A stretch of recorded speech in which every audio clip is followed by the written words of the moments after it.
Hello friends, welcome back to our channel NeetNet. Hope you guys are fine. Today we are going to start our next topic, that is proteins और enzymes that are involved in replication. कि DNA replication की process में कौन से enzymes या फिर कौन कौन से प्रोटीन्स जो है वो यूज़ होते हैं. हम सबको पता है कि प्रोकैरियोट्स के लिए अलग एंजाइम्स यूज़ होते हैं, यूकैरियोट्स के लिए अलग एंजाइम्स यूज़ होते हैं. इसके अंदर हम initiator proteins, helicase loader, DNA polymerases, इन सब के बारे में बात करने वाले हैं. तो हम सबसे पहले इनिशिएटर प्रोटीन से शुरू करते हैं.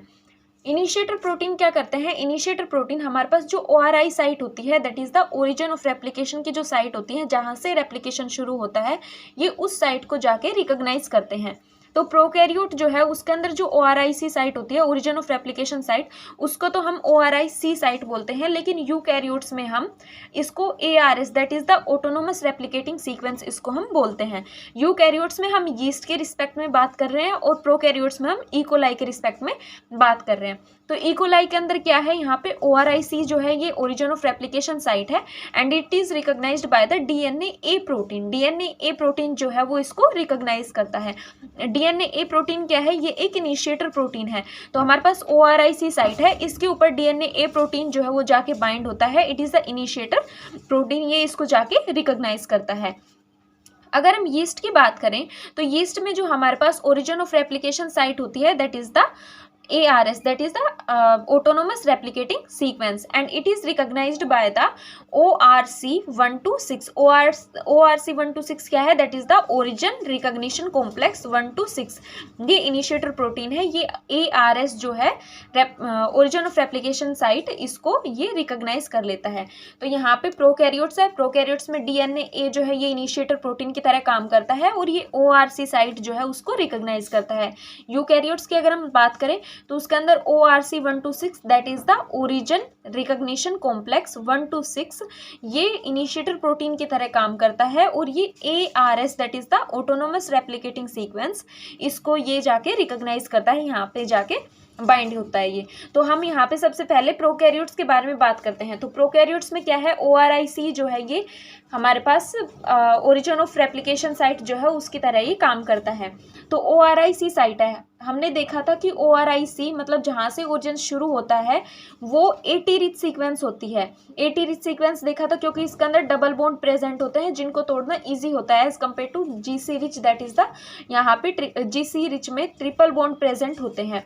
तो ORIC साइट है, ये AT रिच सीक्वेंस होती है और ORIC साइट जो होती है इसके अंदर कोई भी जीन्स प्रेजेंट नहीं होते. पूरा का पूरा जो ये DNA है इसमें सब जगह जीन्स प्रेजेंट होते हैं, लेकिन जहाँ से रेप्लिकेशन शुरू होता है यहाँ पे कोई भी जीन्स प्रेजेंट नहीं होते, यहाँ से सिर्फ रेप्लिकेशन शुरू होगा.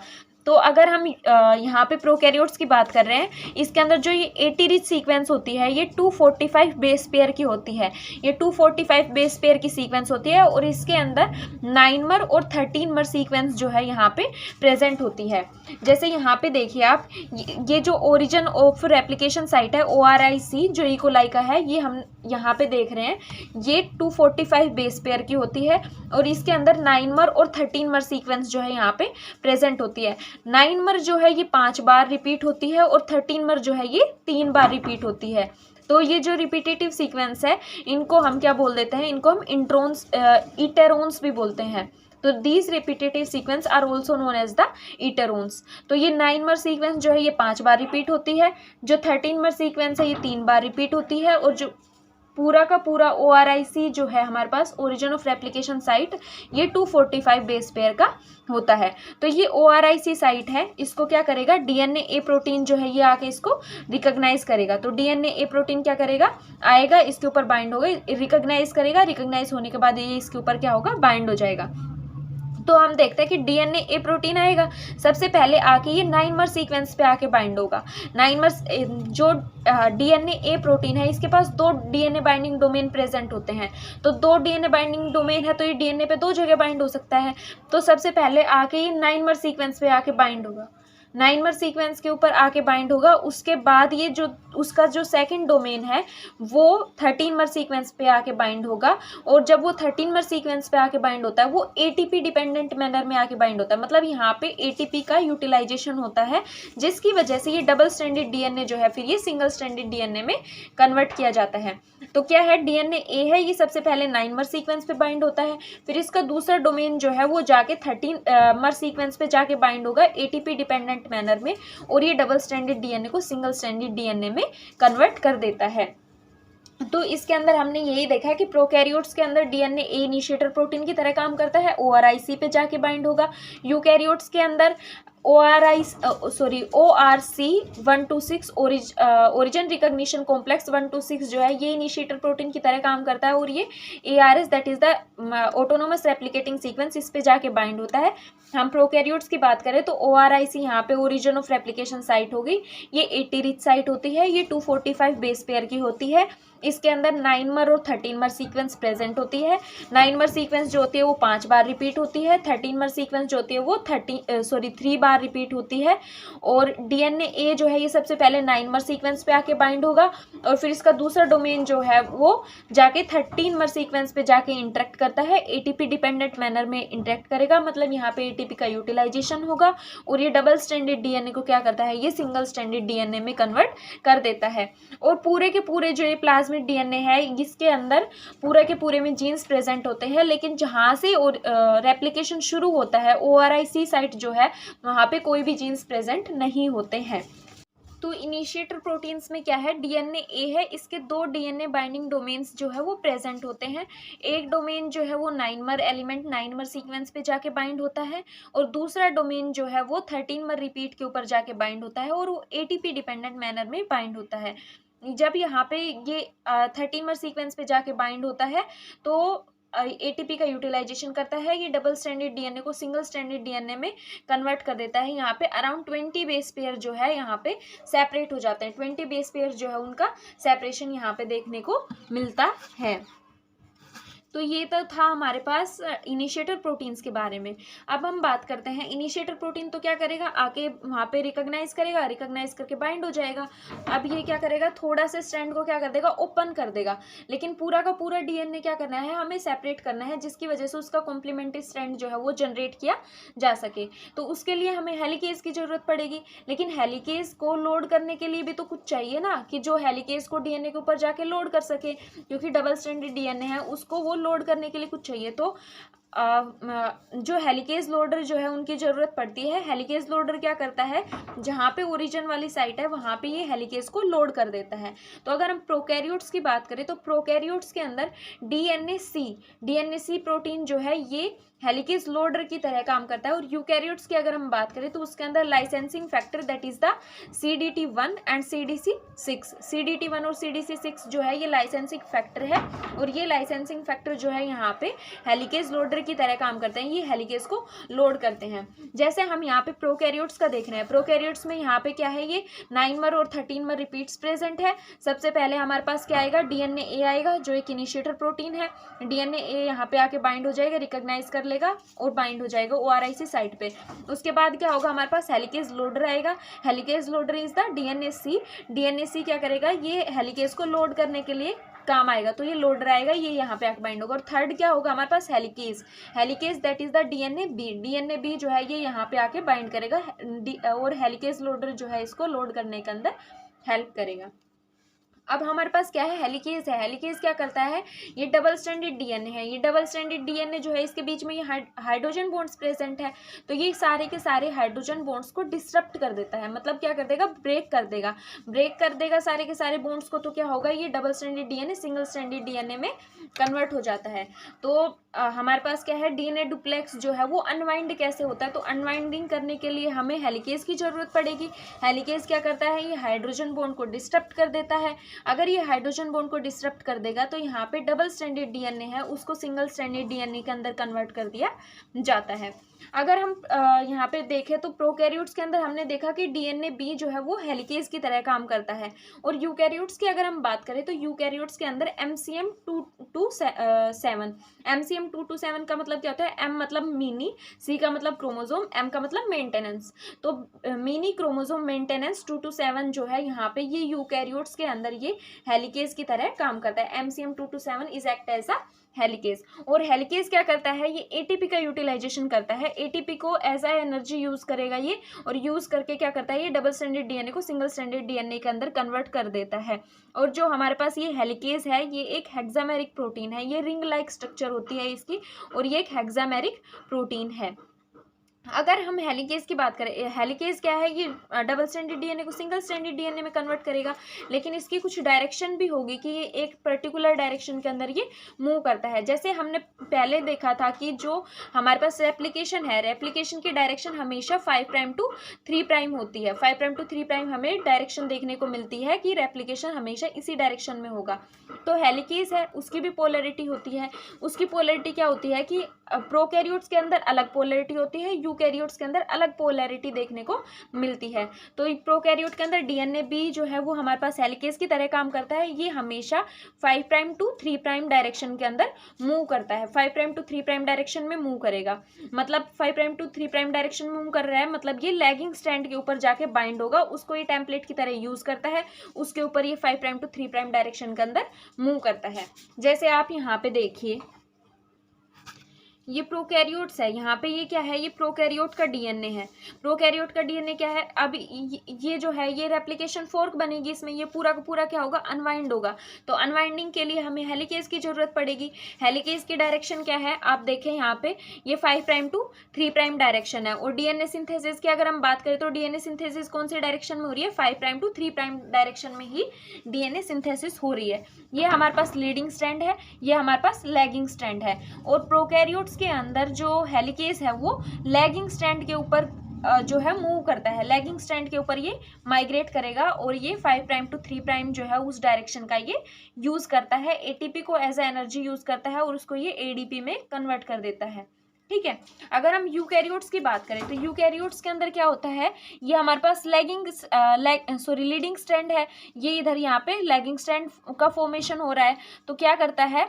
यूकैरियोट्स के अंदर हेलिकेज है हमारे पास, वो हेलिकेज क्या करता है? ये लीडिंग स्ट्रैंड को एज अ टेम्पलेट यूज करता है, ये लीडिंग स्ट्रैंड पे माइग्रेट करता है। अगर ये लीडिंग स्ट्रैंड के जो कॉम्प्लीमेंट्री स्ट्रैंड को अगर ये यूज कर रहा है तो क्या होगा? ये 3 प्राइम टू 5 प्राइम डायरेक्शन के अंदर मूव करता है, क्योंकि 3 प्राइम टू 5 प्राइम डायरेक्शन में मूव करेगा तो इसका जो कॉम्प्लीमेंट्री जनरेट होगा वो लीडिंग स्ट्रैंड जनरेट होता है। याद रखने हैं इसके अंदर कि प्रोकैरियोट्स की अगर हम बात करें तो प्रोकैरियोट्स के अंदर क्या है? जो हेलिकेज है उसकी डायरेक्शन हमारे पास मूवमेंट की 5 प्राइम टू 3 प्राइम डायरेक्शन है, और ये लैगिंग स्ट्रैंड को यूज करता है। क्या करता है? ये लैगिंग स्ट्रैंड को मूवमेंट के लिए ये यूज करता है। लेकिन अगर हम यूकैरियोट्स की बात करें तो यूकैरियोट्स में क्या होता है? ये 3 प्राइम टू 5 प्राइम हेलिकेज जो है इसकी मूवमेंट होती है, और ये लीडिंग स्ट्रैंड को यूज करता है। क्या करता है? ये लीडिंग स्ट्रैंड जो है हमारे पास इसको ये मूवमेंट के लिए यूज करता है। तो इतना इसके अंदर याद करना है हमें। तो यूकैरियोट्स है, यूकैरियोट्स के अंदर MCM 227 जो है हमारे पास ये हेलिकेज की तरह काम कर रहा है, और ये 3 प्राइम टू 5 प्राइम डायरेक्शन में मूव करता है, और ये lagging strand template leading strand का जो टेम्पलेट है उसको ये मूवमेंट के लिए यूज करता है। अब हम बात करते हैं SSB single stranded binding protein के बारे में बात करते हैं। ये सिंगल स्ट्रैंडेड बाइंडिंग प्रोटीन क्या करते हैं? ये हमारे पास डबल स्ट्रैंडेड डीएनए है उसको ये सिंगल स्ट्रैंडेड डीएनए में कन्वर्ट करके रखते हैं। जैसे हमारे पास डबल स्ट्रैंडेड डीएनए था, अब हेलिकेज ने इसको ओपन कर दिया, लेकिन ये दोनों एक दूसरे के कॉम्प्लीमेंट्री स्ट्रैंड है, कॉम्प्लीमेंट्री है तो ये वापस से बाइंड होके डबल स्ट्रैंडेड डीएनए में कन्वर्ट हो सकते हैं। लेकिन जैसे ही सिंगल स्ट्रैंडेड बाइंडिंग प्रोटीन आके यहाँ पे बाइंड होते हैं तो ये इसको प्रिवेंट करते हैं कि यहाँ पे डबल स्ट्रैंडेड डीएनए का फॉर्मेशन नहीं हो पाता। ये सिंगल स्ट्रैंडेड डीएनए जो है उसको स्टेबलाइज कर देते हैं, ये सिंगल स्ट्रैंडेड डीएनए की फॉर्म में ही प्रेजेंट रहता है। तो हमारे पास प्रोकैरियोट्स के अंदर हम इसको SSB that is the single strand binding protein बोलते हैं। यूकैरियोट्स के अंदर हम इसको RPA that is the replication protein A बोलते हैं। यहाँ पे जो SSB प्रोटीन है ये कोऑपरेटिव बाइंडिंग शो करते हैं, मतलब एक आके बाइंड हो गया तो उसके साथ साथ सारे प्रोटीन जो है वो आके बाइंड हो जाएंगे। दूसरा, ये सीक्वेंस इंडिपेंडेंट मैनर में प्रेजेंट होता है, मतलब जैसे यहाँ पे ATGC सीक्वेंस हो या CTGC हो, कुछ भी सीक्वेंस प्रेजेंट हो, मतलब कोई भी सीक्वेंस यहाँ पे प्रेजेंट हो, ये जाके बाइंड हो जाएंगे वहाँ पे, जब जहाँ पे भी इनको सिंगल स्ट्रैंडेड DNA देखने को मिलेगा ये जाके बाइंड हो जाएंगे, इंडिपेंडेंट मैनर में जाके बाइंड होते हैं। और क्या होता है इसके अंदर, जैसे ये DNA के ऊपर जाके बाइंड होंगे तो DNA के बीच में और SSB प्रोटीन से इनके बीच में इंटरेक्शन देखने को मिलेगी। तो यहाँ पे एक तो इलेक्ट्रोस्टैटिक इंटरेक्शन देखने को मिलती है। इलेक्ट्रोस्टैटिक इंटरेक्शन कहाँ देखने को मिलेगी, इसकी DNA की फॉस्फेट बैकबोन के साथ देखने को मिलती है। दूसरा, यहाँ पे स्टैकिंग इंटरेक्शन देखने को मिलती है। स्टैकिंग इंटरेक्शन क्या होती है, दैट इज द हाइड्रोफोबिक और वंडरवॉल इंटरेक्शन, ये देखने को मिलते हैं। तो यहाँ पे SSB प्रोटीन है, ये दो इंटरेक्शन शो करता है DNA के साथ, एक तो इलेक्ट्रोस्टैटिक इंटरेक्शन और एक ये स्टैटिक इंटरेक्शन जो है उसको ये शो करता है। ये हमारे पास लिस्ट है कि DNA पॉलीमरेजेस कौन कौन से हैं जो यूज़ करे जाते हैं। Total number of DNA polymerase है जो प्रोकैरियोट्स में कौन से यूज़ करे जाते हैं, यूकैरियोट्स के अंदर कौन से यूज़ करे जाते हैं। ये टेबल सिर्फ आपके रेफरेंस के लिए है, आप एक बार इस टेबल को देख लीजिएगा। बाकी आगे हम इन सब के बारे में एक एक के बारे में डिस्कस करने वाले हैं, तो ये वहाँ से आपको लर्न हो जाएंगे, बस आप एक बार इस टेबल को देख लीजिएगा।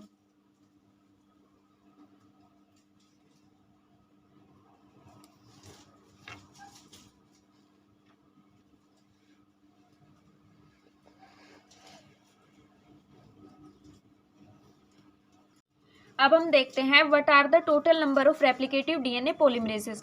Total number of replicative DNA polymerases के बारे में देखते हैं कि कौन कौन से यहाँ पे यूज़ करे जाते हैं।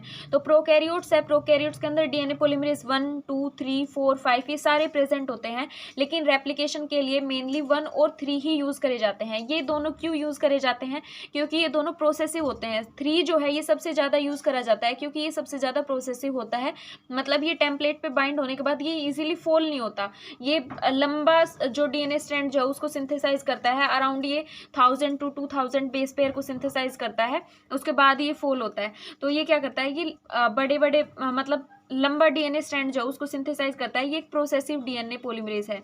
यूकैरियोट्स की अगर हम बात करें तो यूकैरियोट्स में न्यूक्लियर एप्लीकेशन के अंदर हम DNA पॉलीमरेज अल्फा यूज़ करते हैं, DNA पॉलीमरेज डेल्टा यूज़ करते हैं एंड DNA पॉलीमरेज एप्सिलॉन जो है हम इसको यूज़ करते हैं। तो DNA पॉलीमरेज हम आगे देखेंगे कि DNA पॉलीमरेज डेल्टा जो है ये लैगिंग स्ट्रैंड की सिंथेसिस के लिए यूज़ करा जाता है और DNA पॉलीमरेज एप्सिलॉन जो है ये हम लीडिंग स्ट्रैंड की सिंथेसिस के लिए यूज़ करते हैं। ऑर्गेनेली रेप्लिकेशन की बात करें, जैसे हमारे पास माइटोकॉन्ड्रिया हो गया, क्लोरोप्लास्ट हो गया, अगर हम इनके रेप्लिकेशन की बात करें तो इसके लिए हम DNA पॉलीमरेज गामा का यूज़ करते हैं। DNA पॉलीमरेज गामा क्या करता है, ये इसके रेप्लिकेशन के अंदर यूज़ करा जाता है। ये जो DNA पॉलीमरेजेस होते हैं ये DNA डिपेंडेंट DNA पॉलीमरेज होते हैं। DNA डिपेंडेंट मतलब ये DNA को एज ए टेम्पलेट यूज़ करते हैं और फिर DNA की ये सिंथेसिस करते हैं। हमने रिट्रोवायरसिस में देखा था, उसके अंदर क्या था, हमारे पास RNA डिपेंडेंट DNA पॉलीमरेज था। RNA डिपेंडेंट DNA पॉलीमरेज क्या था कि वो RNA को एज अ टेम्पलेट यूज़ करते हैं और फिर ये DNA की सिंथेसिस करते हैं। तो सबसे पहले हम DNA पॉलीमरेज 1 की बात करते हैं। DNA पॉलीमरेज क्या है, ये सबसे पहले आइडेंटिफाई किया गया था, फर्स्ट आइडेंटिफाई एंजाइम है, इसको हम कोर्नबर्ग एंजाइम भी बोलते हैं। सबसे पहले ये आइडेंटिफाई करा गया था, ये इसको हम कोर्नबर्ग एंजाइम बोलते हैं और ये सिंगल सब यूनिट का एंजाइम होता है। जैसे ये देखिए, ये क्या है, ये सिंगल सब यूनिट का एंजाइम होता है। इसके पास क्या होते हैं, पॉलीमरेज एक्टिविटी, क्योंकि DNA पॉलीमरेज जो है वो पॉलीमराइजेशन करते हैं, DNA की सिंथेसिस करते हैं, तो सबके पास क्या होती है, पॉलीमरेज एक्टिविटी जो है वो प्रेजेंट होती है। तो सबके पास क्या है, 5' to 3' पॉलीमरेज एक्टिविटी प्रेजेंट होती है, क्योंकि सिंथेसिस हमेशा 5' to 3' होती है। लेकिन कुछ है, जैसे DNA पॉलीमरेज 1 हो गया, 3 हो गया, इनके पास क्या होती है, इनके पास एक्सोन्यूक्लियस एक्टिविटी भी प्रेजेंट होती है। हमारे पास जैसे DNA पॉलीमरेज 4 हो गया, DNA पॉलीमरेज 5 हो गया, उनके पास एक्सोन्यूक्लियस एक्टिविटी नहीं प्रेजेंट होती है, हम अभी आगे देखेंगे। फर्स्ट के पास, सेकंड के पास और थर्ड के पास क्या है, एक्सोन्यूक्लियस एक्टिविटी प्रेजेंट होती है। लेकिन एक अच्छी बात ये है यहाँ पे याद रखने के लिए कि डीएनए पॉलीमरेज 1 के अंदर 3' to 5' एक्सोन्यूक्लियस एक्टिविटी भी प्रेजेंट होती है और 5' to 3' एक्सोन्यूक्लियस एक्टिविटी भी प्रेजेंट होती है। आगे आप देखोगे कि जो भी डीएनए पॉलीमरेजेस है उनके अंदर 3' to 5' एक्सोन्यूक्लियस एक्टिविटी प्रेजेंट होती है। ये एक्सोन्यूक्लियस एक्टिविटी क्या करती है, प्रूफ रीडिंग के लिए हेल्पफुल होती है। अब हम प्रूफ रीडिंग के बारे में भी देखेंगे कि ये प्रोसेस कैसे की जाती है। और दूसरा क्या है, इसके पास 5' to 3' एक्सोन्यूक्लियस भी एक्टिविटी भी प्रेजेंट होती है। ये क्या करती है, ये यहाँ पे प्राइमर रिमूवल के लिए होती है। मतलब क्या करती है, यहाँ पे प्राइमर का फॉर्मेशन किया जाता है। जैसे यहाँ पे देखिए आप कि कोई भी एक निक है हमारे पास, कोई भी एक निक का फॉर्मेशन हो गया तो निक जो है उसका ट्रांसलेशन किया जाएगा, वहाँ पे एज अ प्रोब जो है उसका फॉर्मेशन किया जाएगा। तो प्रोब जो है वो आप देखोगे कि यहाँ पे 5' एंड लेबलिंग प्रोब होते हैं और कंप्लीट लेबलिंग प्रोब होते हैं।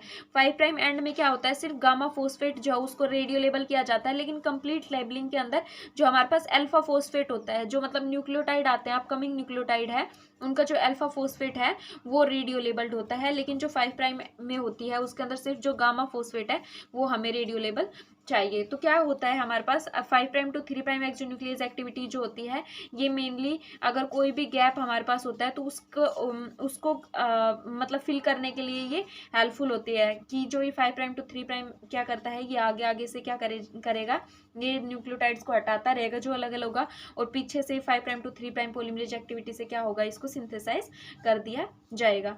ठीक है, तो it also fill the gap created by the RNA removal और primer removal by DNA equivalent. तो ये था हमारे पास डीएनए पॉलीमरेज 1 के बारे में। क्या क्या है हमारे पास कि एक कोनबर्ग एंजाइम है, सिंगल सब यूनिट का होता है। इसके पास 5' to 3' पॉलीमरेज एक्टिविटी प्रेजेंट होती है और 3' to 5' एक्सोन्यूक्लियस एक्टिविटी होती है। ये 3' to 5' एक्सोन्यूक्लियस एक्टिविटी क्या करती है, ये प्रूफ रीडिंग के अंदर हेल्पफुल होती है। और 5' to 3' एक्सोन्यूक्लियस एक्टिविटी क्या करती है, ये प्राइमर रिमूवल में इंपॉर्टेंट रोल प्ले करती है। तो ये था इसके बारे में। अब हम यहाँ पे देखते हैं कि हमारे पास ये एंजाइम है, सिंगल सब यूनिट का है। अब हम क्या करते हैं, हम एक प्रोटीएज का यूज़ करते हैं, दैट इज़ द सेप्टिलिसिन प्रोटीएज। हम सेप्टिलिसिन प्रोटीएज का यूज़ करेंगे। ये क्या करता है, ये डीएनए पॉलीमरेज 1 जो है इसको क्लीव कर देता है, यहाँ से बीच से क्लीव कर देगा। क्लीव करने के बाद हमें देखने को मिलेगा कि एक हमारे पास ये स्मॉल फ्रेगमेंट बनता है, एक लार्ज फ्रेगमेंट बनता है। तो जो ये लार्ज फ्रेगमेंट बनता है इसको हम बोलते हैं क्लीनो फ्रेगमेंट। ठीक है, ये क्लीनो नाम के साइंटिस्ट ने देखा था, तो इसको हम बोलते हैं क्लीनो फ्रेगमेंट। तो ये याद रखना है हमें। कंप्लीट जो एंजाइम होता है इसको हम कोनबर्ग एंजाइम बोलते हैं। इसका जो लार्ज फ्रेगमेंट होता है उसको हम क्लीनो फ्रेगमेंट बोलते हैं। और इसका जो लार्ज फ्रेगमेंट है इसके पास 5' to 3' पॉलीमरेज एक्टिविटी और 3' to 5' एक्सोन्यूक्लियस एक्टिविटी प्रेजेंट होती है। और जो नीचे स्मॉल फ्रेगमेंट बचता है इसके पास सिर्फ और सिर्फ 5' to 3' एक्सोन्यूक्लियस एक्टिविटी जो है ये प्रेजेंट होती है। तो ये आप याद रखिएगा। अब हम बात करते हैं डीएनए पॉलीमरेज 3 के बारे में। डीएनए पॉलीमरेज 3 है, ये क्या करता है, ये एक प्रोसेसिव एंजाइम है। सबसे ज़्यादा यही प्रोकैरियोट के अंदर डीएनए सिंथेसिस के लिए यूज़ करा जाता है। ये एक मल्टी सब यूनिट एंजाइम है। इसके अंदर क्या होता है, ये कोर एंजाइम है। कोर एंजाइम के अंदर 3 सब यूनिट होती है। जैसे ही इसके साथ क्लैंप लोडर आके बाइंड होता है, कोर एंजाइम के साथ जैसे क्लैंप लोडर आके बाइंड होगा, ये होलो एंजाइम जो है उसके अंदर कन्वर्ट हो जाता है। ये भी हम आगे जाके देखेंगे कि डीएनए पॉलीमरेज 3 जो है ये एक मल्टी सब यूनिट एंजाइम है। इसके अंदर जो कोर एंजाइम है उसकी 3 सब यूनिट होती है। और जब ये होलो एंजाइम बनता है, होलो एंजाइम का मतलब क्या होता है, core enzyme plus clamp loader ये मिलके होलो एंजाइम का फॉर्मेशन करते हैं और इसके अंदर 9 सब यूनिट जो है वो प्रेजेंट होती है। ये मेजर डीएनए पॉलीमरेज होता है रेप्लिकेशन का। ये लीडिंग और लैगिंग दोनों स्ट्रैंड को यूज करता है एज अ टेम्पलेट। ये लीडिंग स्ट्रैंड पे भी काम कर सकता है और ये लैगिंग स्ट्रैंड जो है उसके ऊपर भी ये काम कर सकता है। इसके पास क्या होती है, 5' to 3' पॉलीमरेज एक्टिविटी होती है और 3' to 5' एक्सोन्यूक्लियस एक्टिविटी होती है। 3' to 5' एक्सोन्यूक्लियस एक्टिविटी क्या करती है, ये प्रूफ रीडिंग के अंदर हेल्पफुल होती है। अगर सब यूनिट याद करना चाहो तो आप कर लेना, देख लेना आप। 5' to 3' पॉलीमरेज एक्टिविटी जो है ये अल्फा सब यूनिट में प्रेजेंट होती है और 3' to 5' एक्सोन्यूक्लियस एक्टिविटी जो है ये एप्सिलॉन सब यूनिट जो है उसके अंदर ये प्रेजेंट होती है। अब देखिए यहाँ पे डीएनए पॉलीमरेज 3 जो है ये रिपेयर मैकेनिज्म में भी इन्वॉल्व होता है। ये रिपेयर मैकेनिज्म में न्यूक्लियोटाइड एक्सीजन रिपेयर मैकेनिज्म में यूज होता है। रिपेयर मैकेनिज्म के बारे में भी हम आगे जाके देखेंगे।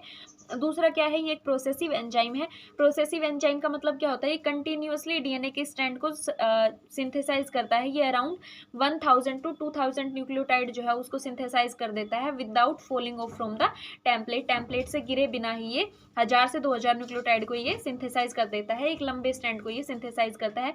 लेकिन हमारे पास 2, 4, 5 जो है ये प्रोसेसिव एंजाइम्स नहीं होते, ये थोड़े से 10 से 15 न्यूक्लियोटाइड, मतलब बहुत कम न्यूक्लियोटाइड को सिंथेसाइज करते हैं और फिर ये टेम्पलेट से फोल हो जाते हैं। ऐसा इसके अंदर क्यों होता है कि ये प्रोसेसिव एंजाइम है, क्योंकि यहाँ पे क्लैंप लोडर का यूज हो रहा है ना, क्लैंप लोडर की वजह से ये एक प्रोसेसिव एंजाइम है। क्लैंप लोडर इसको प्रोसेसिव एंजाइम बनाता है। अब हम 2, 4 और 5 के बारे में बात करते हैं। ये रिपेयर पाथवेज में यूज करे जाते हैं। अगर हम डीएनए पॉलीमरेज 2 की बात करें तो डीएनए पॉलीमरेज 2 जो है ये एक सिंगल सब यूनिट का एंजाइम है। क्या है, सिंगल सब यूनिट का है ये।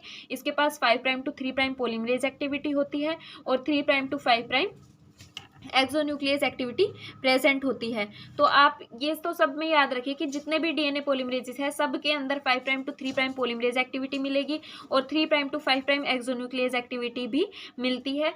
कोर्नबर्ग एंजाइम जो है हमारे पास डीएनए पॉलीमरेज 1, उसके अंदर एक एक्स्ट्रा एक्सोन्यूक्लियस एक्टिविटी होती है, दैट इज द 5' to 3' और वो उसकी स्मॉल सब यूनिट में प्रेजेंट होती है। और अभी हम देखेंगे कि डीएनए पॉलीमरेज 4 है और डीएनए पॉलीमरेज 5 जो है वो एरर प्रोन होते हैं, उनके अंदर कोई भी एक्सोन्यूक्लियस एक्टिविटी प्रेजेंट नहीं होती, मतलब वो प्रूफ रीडिंग नहीं करते। तो यहाँ पे ये क्या करता है, ये प्रूफ रीडिंग के अंदर हेल्पफुल होता है। और क्या करता है, ये लैगिंग स्ट्रैंड जो है उसके रेप्लिकेशन के अंदर पार्टिसिपेट कर देता है और ये बेस एक्सीजन रिपेयर मैकेनिज्म के अंदर यूज करा जाता है। डीएनए पॉलीमरेज 2 जो है इसको एनकोड करने के लिए डिन ए जीन होता है। डिन ए जीन क्या करता है, ये डीएनए पॉलीमरेज 2 को एनकोड करता है। अब हम बात करते हैं डीएनए पॉलीमरेज 4 और 5 के बारे में।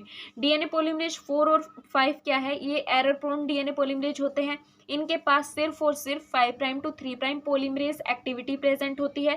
इसके पास कोई भी प्रूफ रीडिंग एक्टिविटी नहीं होती। प्रूफ रीडिंग एक्टिविटी नहीं होती तभी एरर प्रोन होते हैं, मतलब ये एरर कर देते हैं, गलत न्यूक्लियोटाइड्स को वहाँ पे जोड़ देते हैं। इसको हम Y family of DNA polymerase बोलते हैं। ये Y family of DNA polymerase जो है उससे बिलोंग करते हैं और ये भी हमारे पास रिपेयर मैकेनिज्म में यूज करे जाती है। ट्रांसलेशन डीएनए सिंथेसिस में ये इन्वॉल्व होते हैं। ट्रांसलेशन डीएनए सिंथेसिस हम आगे देखेंगे। इसमें क्या होता है कि जैसे हमारे पास ये कोई भी एक सीक्वेंस है, यहाँ पे मान ले सी प्रेजेंट है, यहाँ पे मान ले यहाँ पे ये हमारे पास ये टेम्पलेट प्रेजेंट है एक।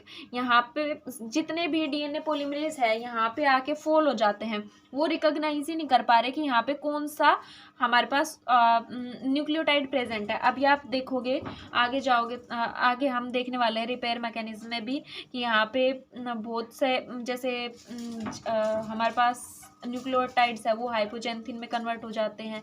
ऐसे उनके अंदर मॉडिफिकेशन होती रहती है, वो दूसरे न्यूक्लियोटाइड में कन्वर्ट हो जाते हैं, उनकी जो दूसरी फॉर्म होती है उसमें कन्वर्ट हो जाते हैं, जिसकी वजह से कई बार डीएनए पॉलीमरेजेस उनको रिकॉग्नाइज नहीं कर पाते। अब रिकॉग्नाइज नहीं करेंगे, अगर यहाँ पे कुछ छोड़ देंगे तो यहाँ पे डैमेज हो जाएगा, लेकिन डैमेज से बचने के लिए हमें कुछ ना कुछ तो करना पड़ेगा। तो इसके लिए क्या किया जाता है, डीएनए पॉलीमरेज 4 और 5 को यूज करा जाता है। ये 4 और 5 यहाँ पे आएंगे, आके बाइंड होंगे और कुछ भी जोड़ देंगे। यहाँ पे किसी भी न्यूक्लियोटाइड को मतलब ला के ये जोड़ देते हैं।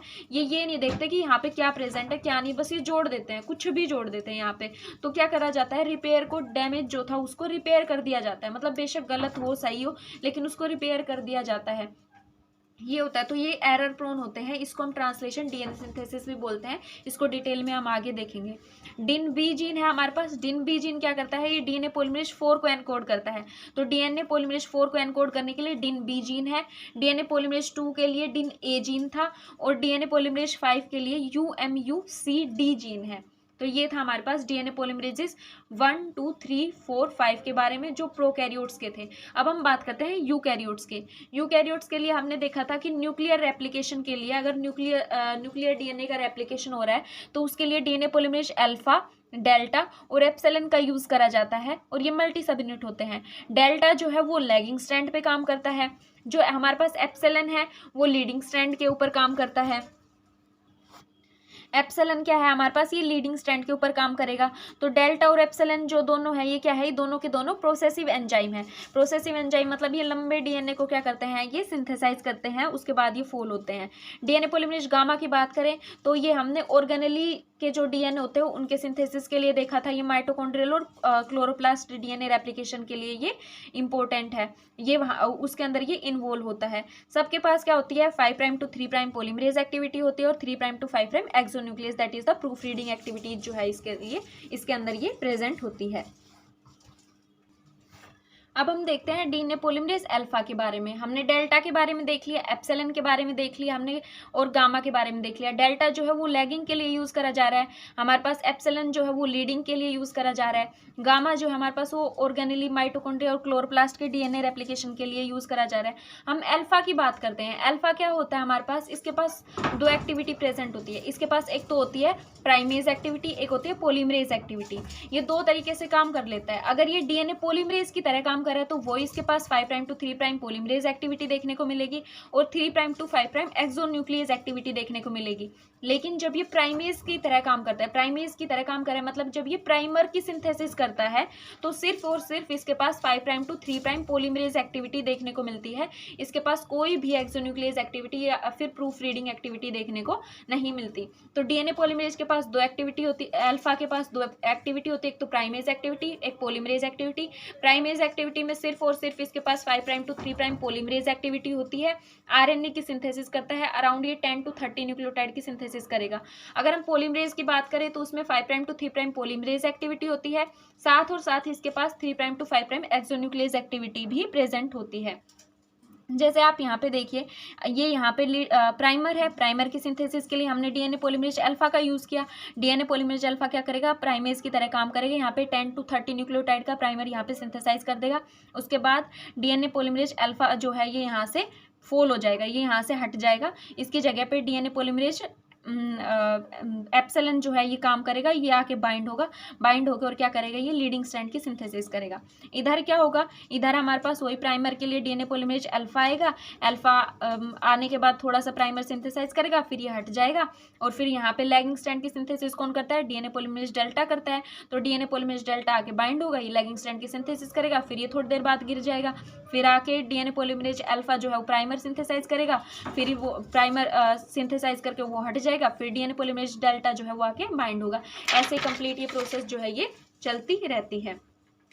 अगर हम इधर देखें तो जैसे यहाँ पे ये दिखा रखा है कि डीएनए पॉलीमरेज अल्फा क्या करता है, ये आरएनए का प्राइमर सिंथेसाइज करता है, फिर ये डीएनए का सिंथेसिस होता है यहाँ पे, मतलब एप्सिलॉन और डेल्टा जो है इसको क्या करते हैं, रिप्लेस कर लेते हैं। अब हम बात करते हैं रेट ऑफ रेप्लिकेशन। अगर हम रेट ऑफ रेप्लिकेशन की बात करें तो प्रोकैरियोट्स के अंदर 500 to 1000 न्यूक्लियोटाइड जो है हर एक सेकंड के अंदर सिंथेसाइज कर दिए जाते हैं। क्यों कर दिए जाते हैं, क्योंकि उसके अंदर डीएनए इजीली एक्सेसिबल होता है।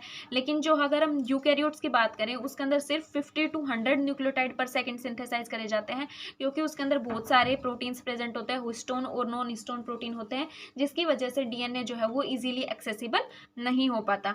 तो ये था हमारे पास सारा का सारा एंजाइम्स के बारे में, प्रोकैरियोट और यूकैरियोट में कौन कौन से एंजाइम्स और कौन कौन से प्रोटीन्स जो है वो यूटिलाइज होते हैं। होपफुली आपको ये वीडियो पसंद आएगा। प्लीज़ तो ये था आज का हमारा लेक्चर। होपफुली ये वीडियो आपको पसंद आएगा। Please like, share and subscribe our channel. अगर आपको कुछ भी चीज़ें समझ नहीं आ रही तो प्लीज़ आप कमेंट कीजिए, मैं आपकी क्वेरी को सोल्व करने की पूरी कोशिश करूँगी। Thank you so much, have a nice day.